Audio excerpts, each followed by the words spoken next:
I opened the door to find my parents and sister standing there with suitcases, smiling like conquerors. For 37 years, I believed I was loved, even if never truly celebrated. But that day, I realised my house, my only safe haven, had already been promised to my sister and her 3 children. They weren't congratulating me. They were furious I hadn't asked permission. Betrayal tastes metallic, like blood in the mouth. In that instant, my choices were stripped bare. Surrender everything I worked for, or cut every tie that chained me to their control. I chose the unthinkable. When I signed the final papers and held the keys in my hand, I thought my chest might burst from pride. 15 years of grinding through double shifts, saying no to vacations, driving my old Honda until the engine wheezed like an asthmatic. Every sacrifice had funneled into this moment. My own house, my own sanctuary. I parked in the driveway that first evening and stared at the little white porch light, glowing like a lighthouse, calling me home. It should have felt perfect. But perfection has a way of crumbling when you look too closely. My parents posted about it before I even had a chance. So proud of our daughter Samantha, my mother wrote on Facebook, attaching a photo I didn't give her. She's such a blessing to the family. The comments rolled in, congratulations mixed with emojis, old friends from high school tagging me. Yet, when I called my parents later, there wasn't a single word of congratulations spoken to me directly. No warmth, no, we're proud of you. Just silence and then a change of subject. At their house, a week later, I noticed something small, something that might not matter to anyone else. The framed family photo hanging above the fireplace, the one my parents had updated each year, had been replaced. I stood in front of it, pretending to admire. There was Emily, my younger sister, front and centre with her husband and 3 kids. My parents stood on either side, smiling like a campaign ad for perfect domesticity. I was there too, but tucked into the far corner, cropped in so awkwardly it looked like I didn't belong. I laughed it off when my father caught me staring, but inside a thread began to unravel. That Saturday, I was carrying boxes from my car into my new living room when Mrs. Henderson, the neighbour across the street, walked over with a plate of brownies. She was kind, chatty, always eager to know everything about everyone. "Congratulations, sweetheart," she said, handing me the plate. Then, with a smile that seemed too knowing, she added, "It's such a blessing this house will finally help Emily and the kids settle down. They'll be so comfortable here." I froze. One box halfway dropped onto the hardwood floor. "Emily, what do you mean?" "Oh," Mrs. Henderson blinked, realising she'd said something unintended. "Didn't your parents mention? They said this place was perfect for Emily's family. I just assumed—" I forced a smile, thanked her for the brownies, and closed the door with my heart hammering so hard it shook my ribs. I leaned against the wall, box sliding from my arms. What did she mean? Perfect for Emily's family. My house wasn't for anyone else. It was mine. Later that night, I couldn't stop replaying it. When I asked my parents casually, their voices slid into a tone I knew too well, a tone they had used my entire life whenever I caught them in a lie. "Samantha, you're being sensitive," my mother said. "Don't twist our words. You know we only want what's best for everyone. Emily has 3 kids. Surely you don't begrudge her some stability." My father chimed in, his voice low and full of authority. This family sticks together. Don't create drama where there is none. I swallowed my protest, but my throat burned. Gaslighting. I didn't know the word for it at the time, but that's what it was. They had a way of making me question my own memory, my own instincts. It had worked when I was a teenager, when they told me I was selfish for wanting to go to college out of state. It worked again in my 20s, when they convinced me Emily needed the money I'd saved more than I did. And now it was my house. That night, lying on my mattress in an empty room surrounded by unopened boxes, I stared at the cracked ceiling and whispered to myself, am I going crazy? Did I misunderstand? My chest felt hollow, like someone had scooped out the certainty I'd worked so hard to build. I rolled over and grabbed my phone, scrolling through old photos of me and Emily as children. In every single one, she was smiling wide, clutched in my parents' arms while I stood off to the side. The same arrangement, over and over. I wanted to believe I was imagining things. I wanted to believe Mrs. Henderson had just misspoken, but my gut told me otherwise. At 1:47 a.m., just as I was drifting into restless sleep, my phone buzzed. A text from an unknown number lit the screen. Sam, they've planned this for a long time. Don't trust anyone, not even them. My fingers trembled as I read it again. My skin prickled. And I sat up in bed, heart racing. Who would send me that? How did they know? And why did it feel less like a warning and more like a confirmation of everything I feared? The warning text haunted me for days. I told myself to ignore it, to pretend it was some prank, but every conversation, every glance from my parents sharpened its edges until I could no longer deny the truth beneath it. The poison was spreading, not quietly, but boldly, right in front of me. At a family gathering one Sunday afternoon, the truth bled through in ways that felt almost deliberate. My mother, wine glass in hand, chatted with an aunt about how Emily's children finally deserved a real backyard. My aunt nodded and replied, "Yes, it's wonderful that Samantha's house can give them that. So generous of her." I froze, fork halfway to my mouth. The room spun slightly, voices echoing like underwater murmurs. No one looked at me, not even Emily, who just smiled demurely, as though my silence confirmed their arrangement. Later, a cousin slapped me on the shoulder with a laugh. "So, Sam, when's Emily moving in? You better child-proof that place before they wreck it." He laughed harder, oblivious to the fire that had ignited behind my ribs. "I don't know what you're talking about," I said flatly. But my voice cracked, betraying me. He frowned, muttered something under his breath, and walked away. By the time I left that evening, I felt erased.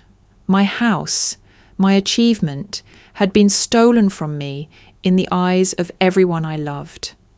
I wasn't the homeowner anymore.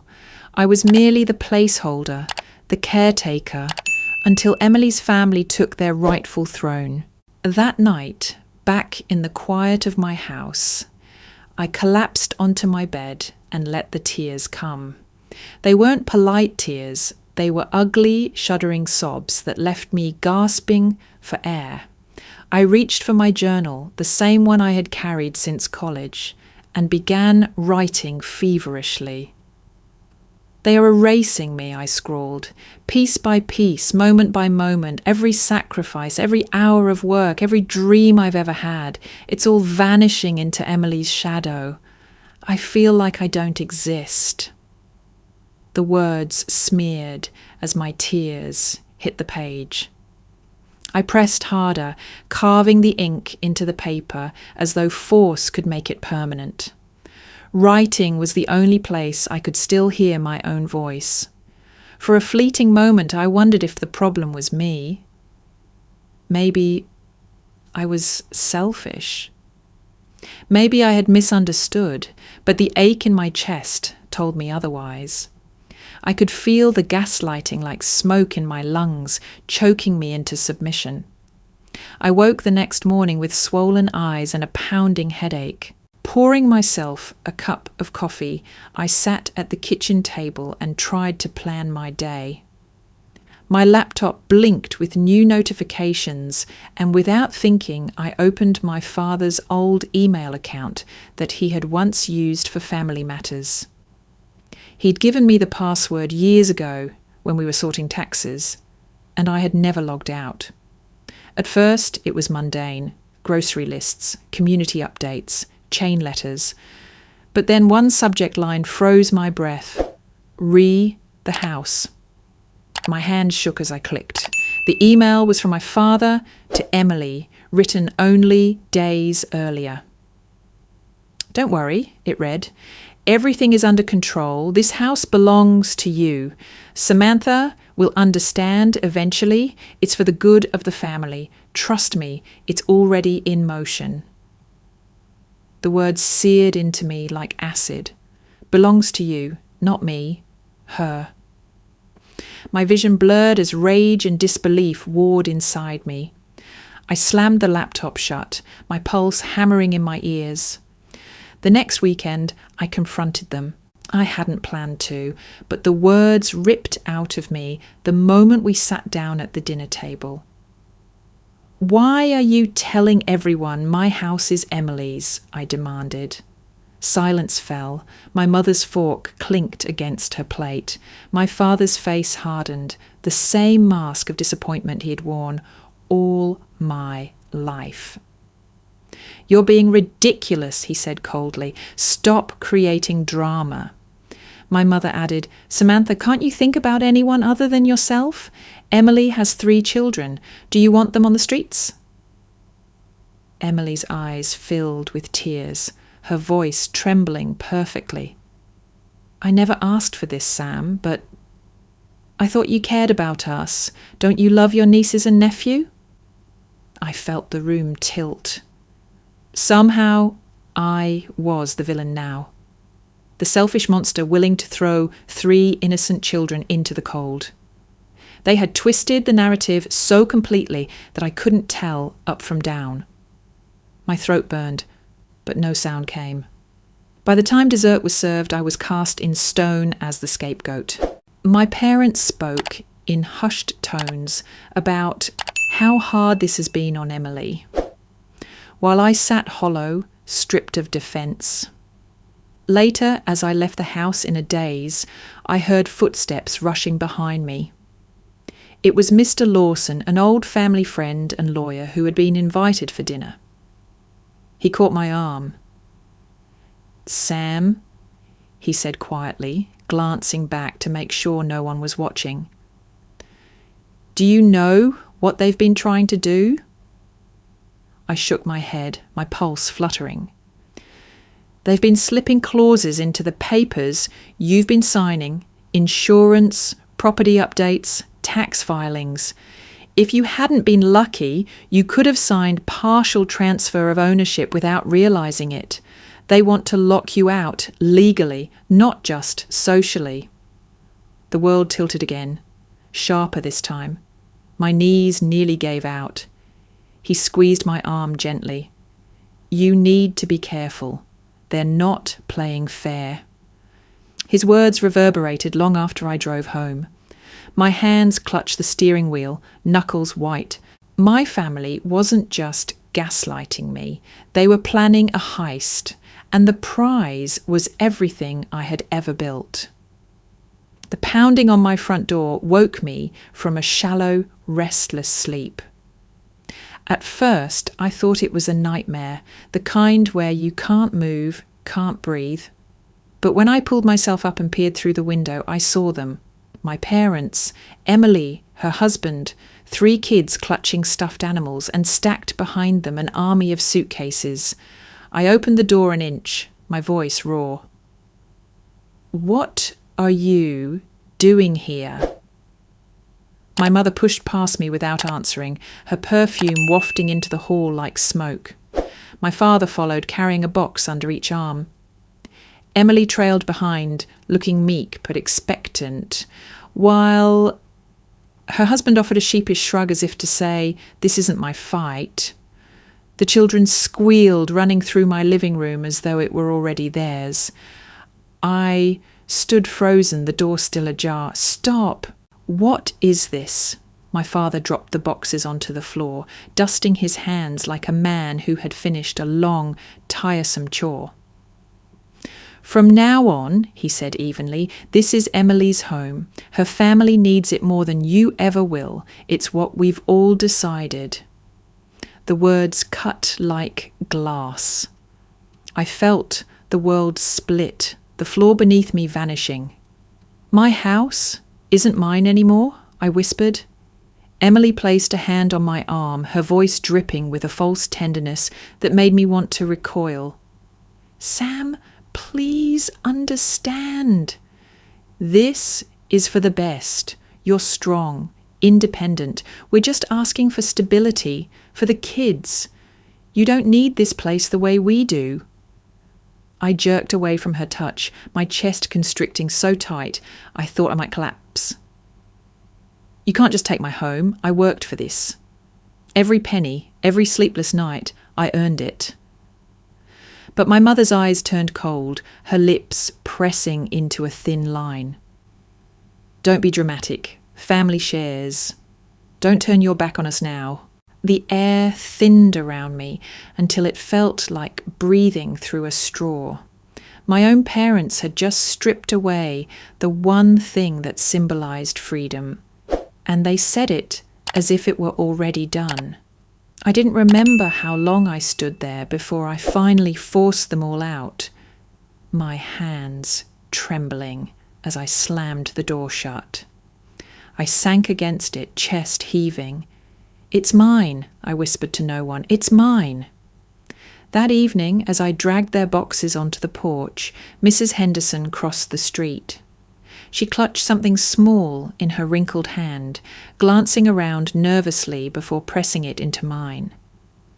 "I wasn't sure whether to give this to you," she said quietly, "but you deserve to know." It was a USB drive. Back inside, I slipped it into my laptop.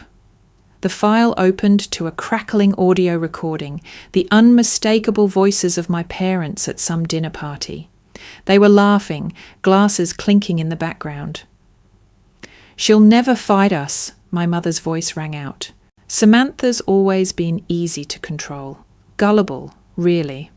She thinks independence makes her strong, but in the end, she'll do what we tell her." My father chuckled in response. "That girl's been naive since she was born. It's Emily who matters, always has been." My stomach lurched. My own parents, my blood, mocking me like a fool in front of strangers. I slammed the laptop shut and stumbled to the couch, bile rising in my throat. The weight of every childhood memory crashed into me at once. The times Emily got the bigger slice of cake, the better Christmas presents. The way they praised her while I became invisible. I had always suspected favoritism, but this was confirmation, not favoritism, erasure.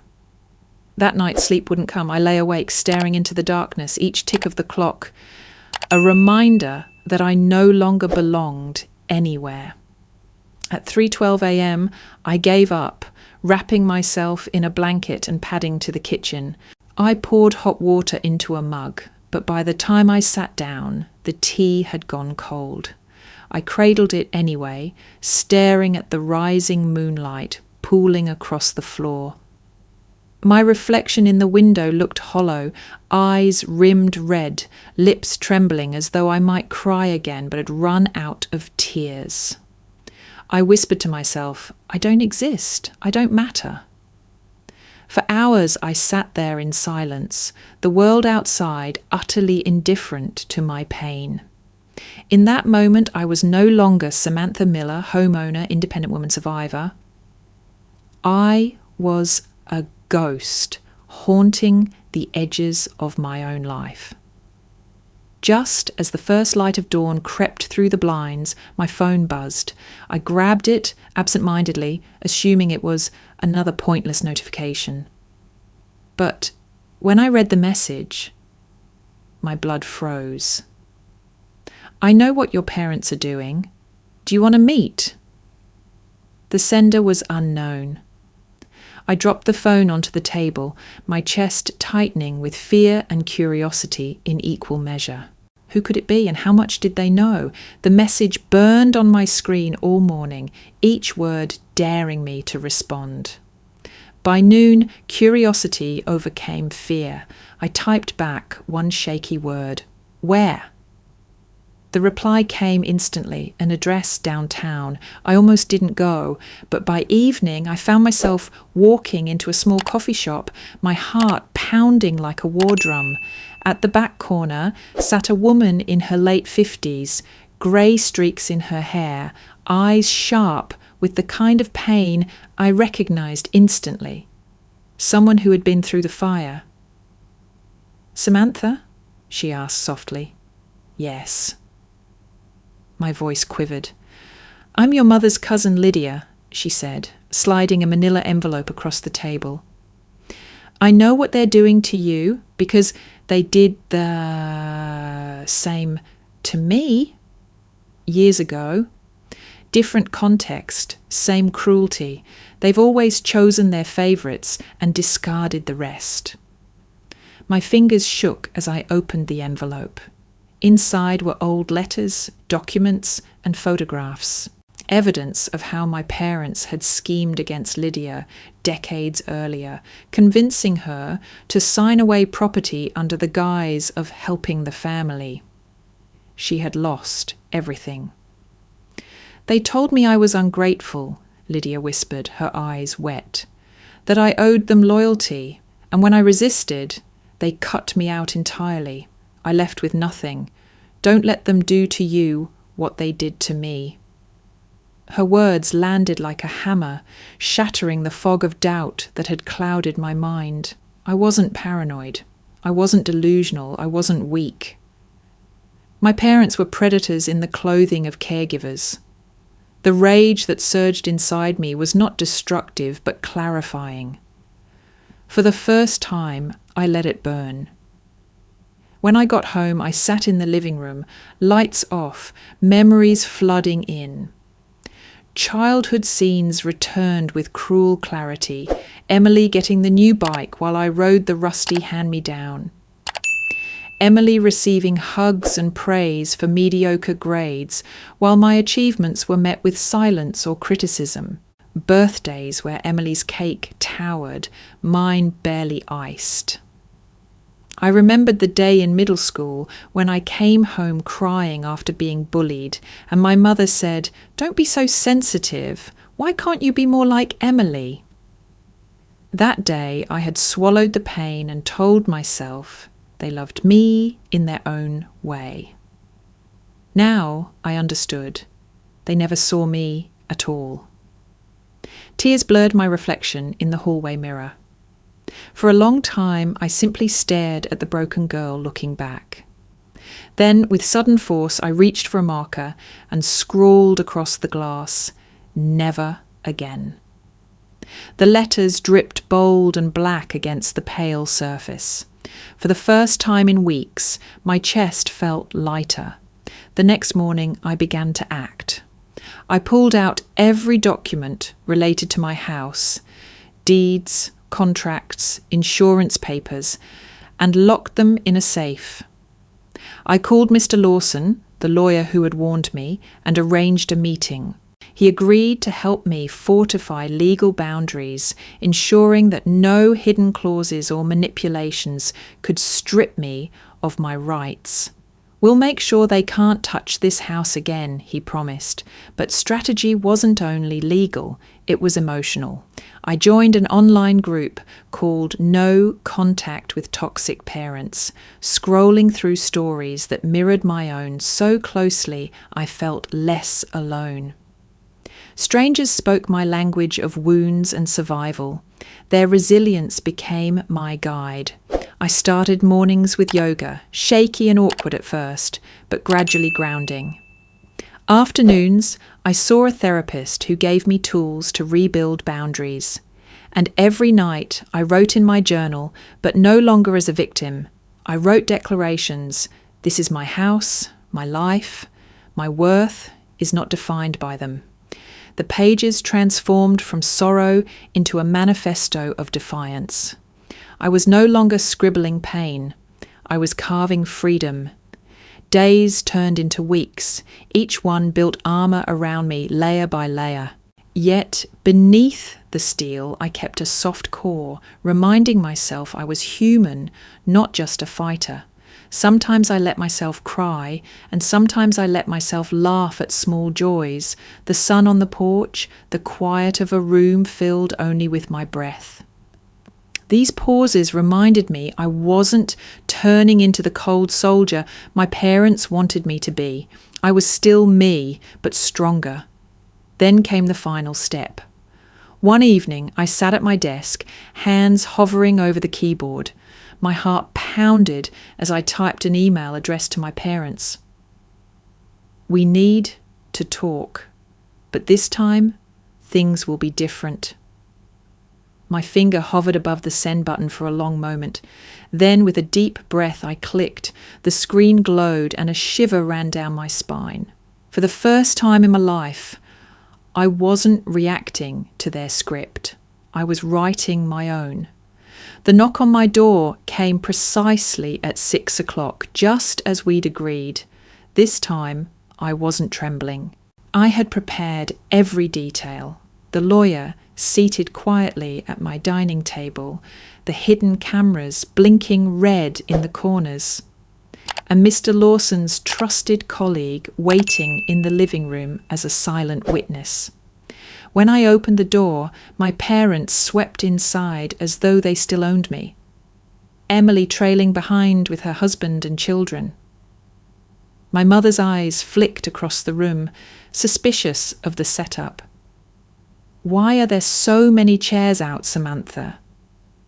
Because, I said evenly, this time I want everyone to hear the truth. We sat, an awkward silence pressing on us like heavy air. My father started first, his voice smooth, rehearsed. Samantha, you've been confused. This house was always meant for Emily and the children. It's not about taking from you, it's about family unity. You'll understand when you're older. I'm 37, I said flatly, and I understand perfectly well. I pressed a button on my laptop and the screen lit up with the audio file Mrs. Henderson had given me. My parents' voices filled the room, laughing about how I was gullible, easy to control, naive. The room went silent except for the sound of their own damning words. My mother's face drained of colour. Emily's eyes widened. This is who you are, I said quietly. You don't get to gaslight me anymore, not when the evidence is this clear. The lawyer slid documents onto the table. These confirm legal ownership of the property. No transfers, no hidden clauses. Samantha's rights are secure. And this recording will make it very difficult for anyone to argue otherwise. For the first time in my life, I saw fear flicker in my father's eyes. Then came the twist no one expected. Emily burst into tears. Her shoulders shook, sobs spilling from her throat like she had been holding them back for years. You don't understand, she wailed.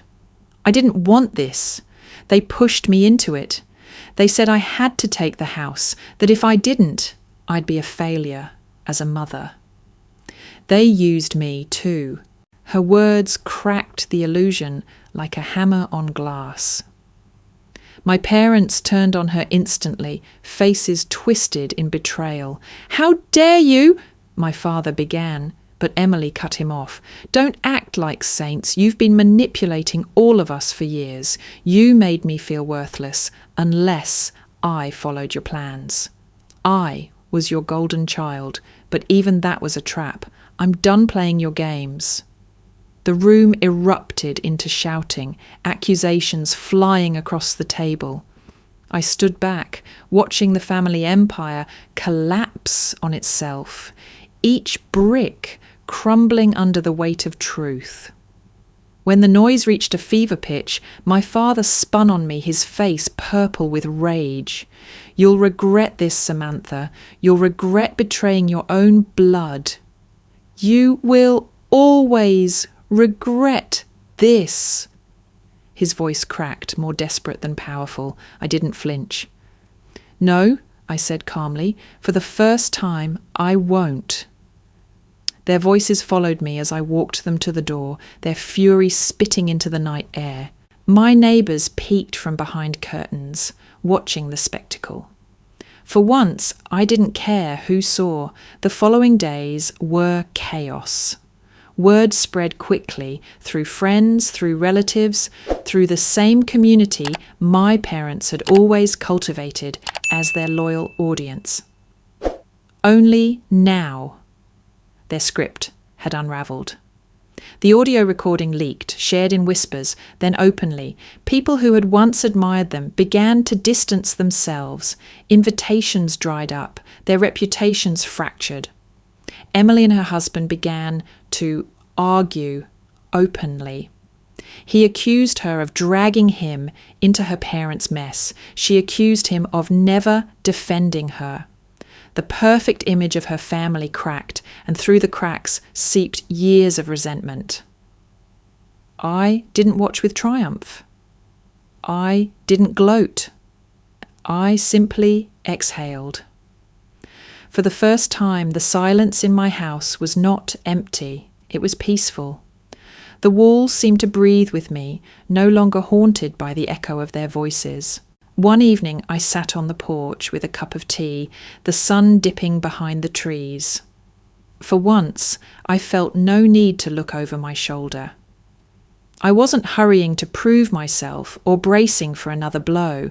I was simply still. My phone rang, shattering the quiet. I glanced at the screen. It was Mr. Lawson. "Sam," he said, his tone measured, "I need you to come by my office tomorrow.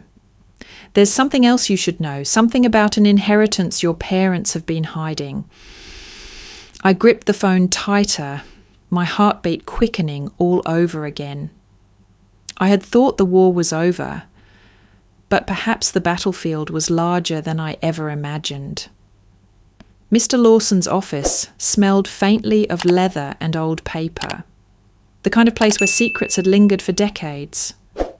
He laid a thick folder in front of me, his expression carefully neutral.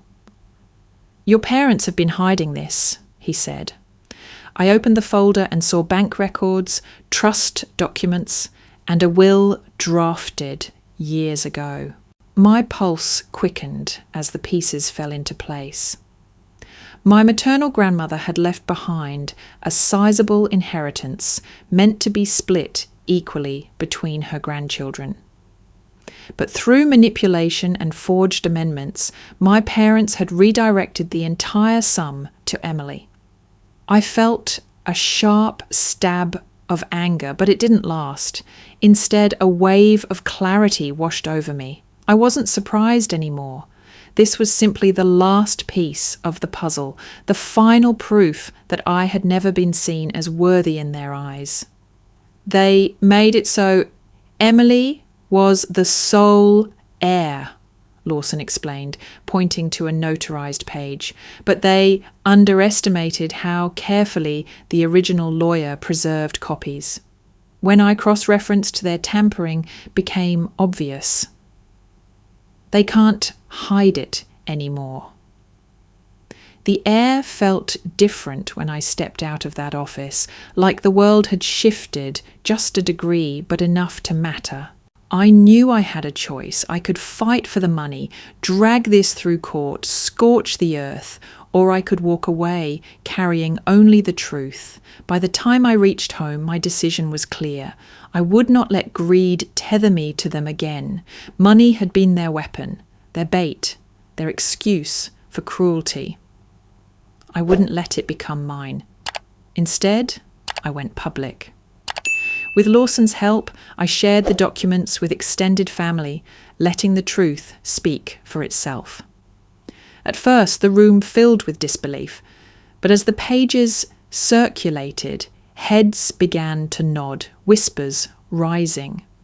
The story shifted, and for the first time, I was no longer the selfish daughter. I was the discarded one, the scapegoat who had endured what others had ignored. Some relatives avoided me, unwilling to face the ugliness, but others reached out, their voices tinged with regret. "We should have seen it sooner," one aunt confessed. "You were treated unfairly all along." It didn't heal the wounds, but it was acknowledgement, and that was something. That evening, as I sorted through the stack of papers at my kitchen table, I noticed an envelope wedged between the pages of the old will. My name was written in a shaky hand I recognized instantly. My grandmother's. Hands trembling, I opened it. Inside was a letter, yellowed with time, but still legible. "My dearest Samantha, I know how this family works. I see the favoritism, the silences, the way you are left out. Do not think it goes unnoticed. You are stronger than they allow you to believe. One day you will need to break free. When you do, remember this: you do not owe them your life. You owe it to yourself to be free. All the love they denied you, all the affection they hoarded, I give it to you, fully, without condition. Live as you wish. Be free. Love, Grandma." I pressed the letter to my chest, tears finally breaking loose. She had seen me. Even when no one else did, she had known. It was as if her voice reached across time to steady me in the present. From that night on, the house felt lighter. Not a burden, not a battleground, but a home. Weeks later, I invited a handful of friends, the people who had stood by me through the chaos. We shared wine in the kitchen, laughter spilling down the hallway. Emily was absent. My parents long vanished into their own disgrace, but I didn't need them. I had built something stronger.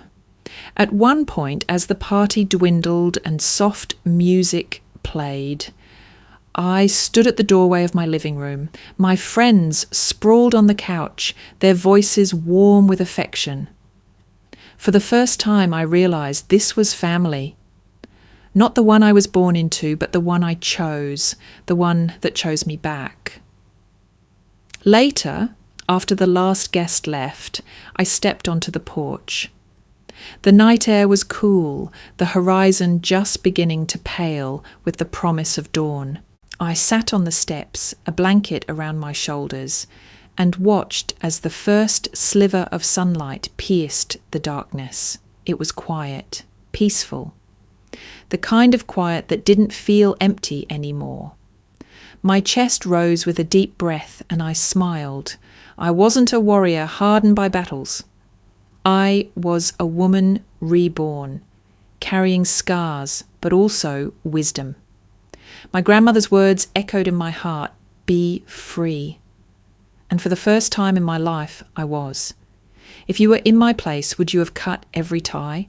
Would you have chosen freedom over family?